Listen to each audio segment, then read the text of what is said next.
नमस्कार दोस्तों, स्वागत है आपका इस वीडियो में।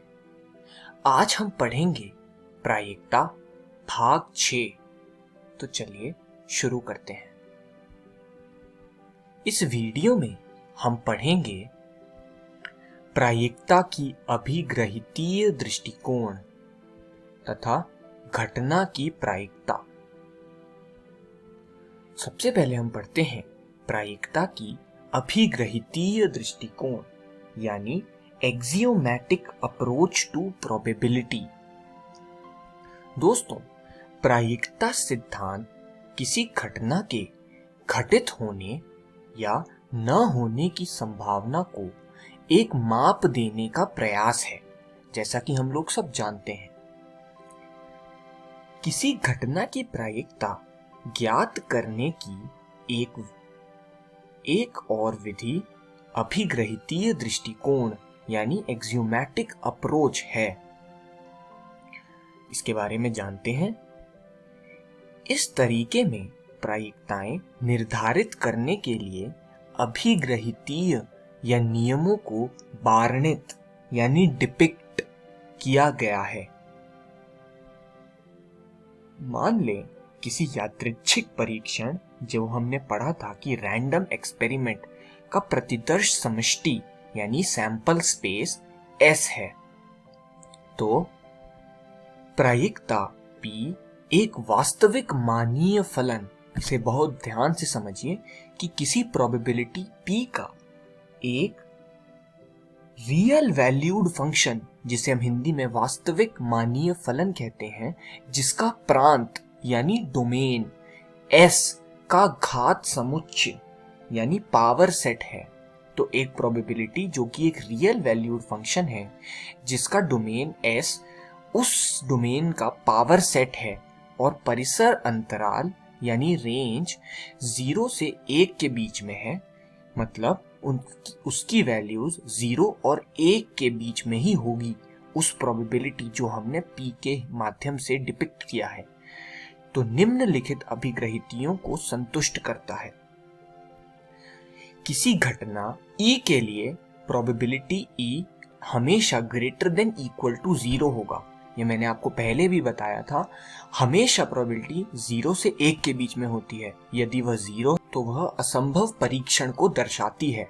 उसी प्रकार यदि प्रोबेबिलिटी 1 के बराबर है तो वह कंप्लीट या पूर्ण निश्चित एक्सपेरिमेंट को दर्शाती है। तो हमेशा probability greater than equal to 0 होगी। कभी भी उसकी संख्या 0 से कम नहीं होगी और 1 से ज्यादा नहीं होगी। प्रोबेबिलिटी ऑफ सैंपल स्पेस जो S से हमने डिफाइन किया है, यानी प्रायिकता यानी प्रतिदर्श समष्टि की प्रायिकता सर्वदा 1 होगी, क्योंकि उसमें सारे ही एक्सपेरिमेंट्स आ जाएंगे। 3. यदि E और F परस्पर अपवर्जी घटनाएं हैं तो P of E union F बराबर P of E plus P of F। दोस्तों, यह बहुत ही महत्वपूर्ण सूत्र है। यहाँ दिया गया है कि दो घटनाएं E और F यदि म्यूचुअली एक्सक्लूसिव यानी परस्पर अपवर्जी हैं तो उस केस में P of E union F में आप सूत्र लगाएंगे तो वहां प्रोबेबिलिटी ऑफ E जमा प्रोबेबिलिटी ऑफ F हो जाएगा। मतलब दोनों के यूनियन एक एडिशन साइन यानी योग में परिवर्तित हो जाएंगे। अभिग्रहित 3 से यह अनुसरित होता है कि P of phi हमेशा 0 है, क्योंकि प्रोबेबिलिटी या प्रायिकता किसी असंभव एक्सपेरिमेंट की हमेशा 0 होगी, जैसा कि मैंने आपको दूसरे अभिग्रहित में बताया था। इसे सिद्ध करने के लिए हम F को phi लेते हैं यानी नल सेट लेते हैं और देखते हैं कि E और phi परस्पर अपवर्जी घटनाएं हैं। इसीलिए अभिग्रहित 3 से हम पाते हैं कि P of E union phi बराबर है P of E plus P of phi, जैसा कि मैंने बताया था। अब P of E बराबर होगा P of E plus P of phi, क्योंकि फाई E यूनियन फाई हमेशा E ही होता है। तो दोस्तों इस इक्वेशन से हमने यह पाया कि P ऑफ फाई हमेशा 0 के बराबर होता है। तो दोस्तों मान लीजिए कि omega 1, omega 2 up to omega n प्रतिदर्श समष्टि S के परिणाम है, यानी S एक सैंपल स्पेस है जो समुच्चय की फॉर्म में omega 1, omega 2 up to omega n इस प्रकार लिखा गया है। प्रायिकता की अभिग्रहितीय परिभाषा से यह निष्कर्ष निकलता है कि पहला, प्रत्येक omega i belonging to S, यानी ओमेगा कोई भी हो, ओमेगा 1, ओमेगा 2, ओमेगा n तक, जो यदि S में आता है तो उसकी प्रायिकता हमेशा 0 से या 0 के बराबर और 1 के बराबर या 1 से छोटी। आप हमेशा याद रखिए कि प्रायिकता 0 के बराबर या 0 से बड़ी से 1 से छोटी या 1 के बराबर होती है। दूसरा, जितने भी एक्सपेरिमेंट्स हैं या जितने भी सैंपल स्पेस में एलिमेंट्स हैं, यानी ओमेगा 1, ओमेगा 2, ओमेगा n तक जितने भी सैंपल पॉइंट्स हैं, उन सभी की प्रायिकता जोड़ने पर हमेशा मैक्सिमम 1 आती है। 1 से अधिक प्रायिकता जोड़ने पर किसी भी वस्तु की नहीं हो सकती। यह आप बहुत ध्यान दीजिए। और तीसरा है, किसी घटना ओमेगा i के लिए P of A submission P of omega i होता है जब ओमेगा i A से बिलोंग करता है। तो बहुत ध्यान से आप ये 3 घटनाएं समझिए और इन्हें याद कीजिए। ध्यान दीजिए कि एकल समुच्चय ओमेगा i को सरल घटना कहते हैं और संकेतन की सुविधा के लिए हम P of omega i curly brackets में P ऑफ ओमेगा i लिखते हैं। उदाहरण के लिए एक सिक्के को उछालने के परीक्षण में हम प्रत्येक परिणाम h और t के साथ संख्या 1/2 निर्धारित कर सकते हैं, जैसे P ऑफ h बराबर 1/2, क्योंकि परिणाम 2 ही हैं और हेड्स का प्रायिकता होगी 1/2। उसी प्रकार टेल्स की प्रायिकता होगी 1/2। इसे हम समीकरण 1 मान लेते हैं। स्पष्टतया यह निर्धारण दोनों प्रतिबंधों को संतुष्ट करता है, यानी प्रत्येक संख्या न तो 0 से छोटी है और ना ही 1 से बड़ी है। अतः P of h plus P of t बराबर 1/2 प्लस 1/2, जो कि 1 के बराबर है। इसीलिए इस दशा में हम कह सकते हैं कि h की प्रायिकता 1/2 और t की प्रायिकता 1/2 है। आइए हम P ऑफ h को 1/4 और P ऑफ t को 3/4 लेते हैं, जिसे हम समीकरण 2 मान लेते हैं। क्या यह निर्धारण अभिग्रहितीय तरीकों के प्रतिबंधों को संतुष्ट करता है? दिमाग लगाइए। हाँ, इस दशा में h की प्रायिकता 1/4 और t की प्रायिकता 3/4 है। वह सभी अभिग्रहितीय तरीके के प्रतिबंध को संतुष्ट करेंगे जब उन सभी का योग 1 के बराबर होगा। तो यहाँ हम पाते हैं कि दोनों प्रायिकता निर्धारण 1 और 2 h और t की प्रायिकताओं के लिए वैध हैं।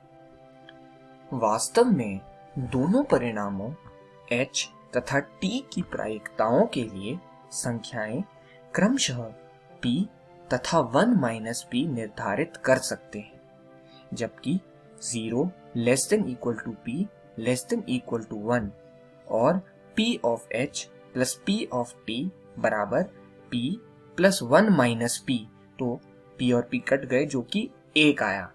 तो हमेशा सभी प्रायिकताओं का योग 1 के बराबर होगा। यह प्रायिकता निर्धारण भी अभिग्रहितीय दृष्टिकोण के प्रतिबंधों को संतुष्ट करते हैं। अतः हम कह सकते हैं कि किसी परीक्षण के परिणामों के साथ प्रायिकता वितरण अनेक, या यह कहना अधिक उचित होगा कि अनंत प्रकार से किया जा सकता है। तो उदाहरण 1 देखें। मान लीजिए एक प्रतिदर्श समष्टि S बराबर ω1, ω2 अप टू ω6 है। निम्नलिखित में से प्रत्येक परिणाम के लिए कौन कौन से प्रायिकता निर्धारण वैध हैं? तो परिणाम है और ओमेगा से लेकर ω1 से लेकर ω6 तक आपको सारणी में सारी प्रायिकताएं दिखेंगी। आइए इसका हल देखें। प्रतिबंध 1, प्रत्येक संख्या P ऑफ ओमेगा i धनात्मक है और 1 से छोटी है।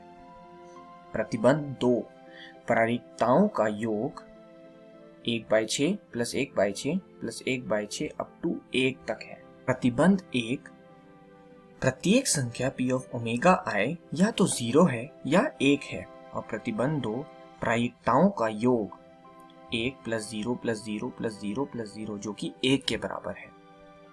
इसीलिए यह निर्धारण वैध है। अब प्रतिबंध C देखें। दो प्रायिकताओं P ऑफ ओमेगा 5 और P ऑफ ओमेगा 6 ऋणात्मक है, इसीलिए यह निर्धारण वर्ग वैध नहीं है। D, क्योंकि P ऑफ ओमेगा 6 बराबर 3/2 जो कि 1 से बड़ा है, इसीलिए यह प्रायिकता निर्धारण वैध नहीं है। अब E पार्ट, क्योंकि प्रायिकताओं का योग 0.1 प्लस 0.2 प्लस 0.3 जो कि ऐसे चलकर 2.1 के बराबर हो जाता है, यह प्रायिकता निर्धारण वैध नहीं है। आइए अब पढ़ते हैं घटना की प्रायिकता। एक मशीन द्वारा निर्मित कलमों में से 3 का परीक्षण उन्हें अच्छा यानी त्रुटि रहित और खराब त्रुटि युक्त में वर्गीकृत करने के लिए किया गया। मान लीजिए कि इस परीक्षण का प्रतिदर्श समष्टि S है। इस परीक्षण के फलस्वरूप हमें 0, 1, 2 या 3 खराब कलमें मिल सकती हैं। इस प्रयोग के संगत प्रतिदर्श समष्टि होगी S बराबर BB, B, BBG, BGB, GBB, BGG, GBG, GGB और GGG। यहाँ B एक त्रुटि युक्त या खराब कलम और G एक अच्छे या त्रुटि रहित कलम को प्रकट करता है। मान लीजिए कि परिणामों के लिए निम्नलिखित प्रायिकताएं निर्धारित की गई हैं। तो सारणी कुछ इस प्रकार है। मान लीजिए घटना तथ्यतः एक त्रुटि युक्त कलम का निकलना को A से व घटना न्यूनतम दो त्रुटि युक्त कलमों का निकलना को B से प्रकट करते हैं। A बराबर BGG, GBG, GGB और P बराबर BBG, BGB, GBB, BBB। तो P ऑफ A बराबर submission P of omega I, जहां ओमेगा I A से बिलोंग करती हैं। तो यह हमने सारी प्रायिकताएं जोड़ी जो कि ऐड करने पर 3/8 के बराबर आती है। उसी प्रकार P of B submission P of omega I, जहां ओमेगा I अब B से बिलोंग करता है, और सारी प्रायिकताएं जोड़ी जो कि हमें 4/8 यानी 1/2 मिली। तो इस वीडियो में हमने सीखा प्रायिकता की अभिग्रहितीय दृष्टिकोण, घटना की प्रायिकता। अगली वीडियो में हम पढ़ेंगे समसंभाव्य परिणामों की प्रायिकता, घटना A या B की प्रायिकता तथा घटना A नहीं की प्रायिकता। धन्यवाद दोस्तों।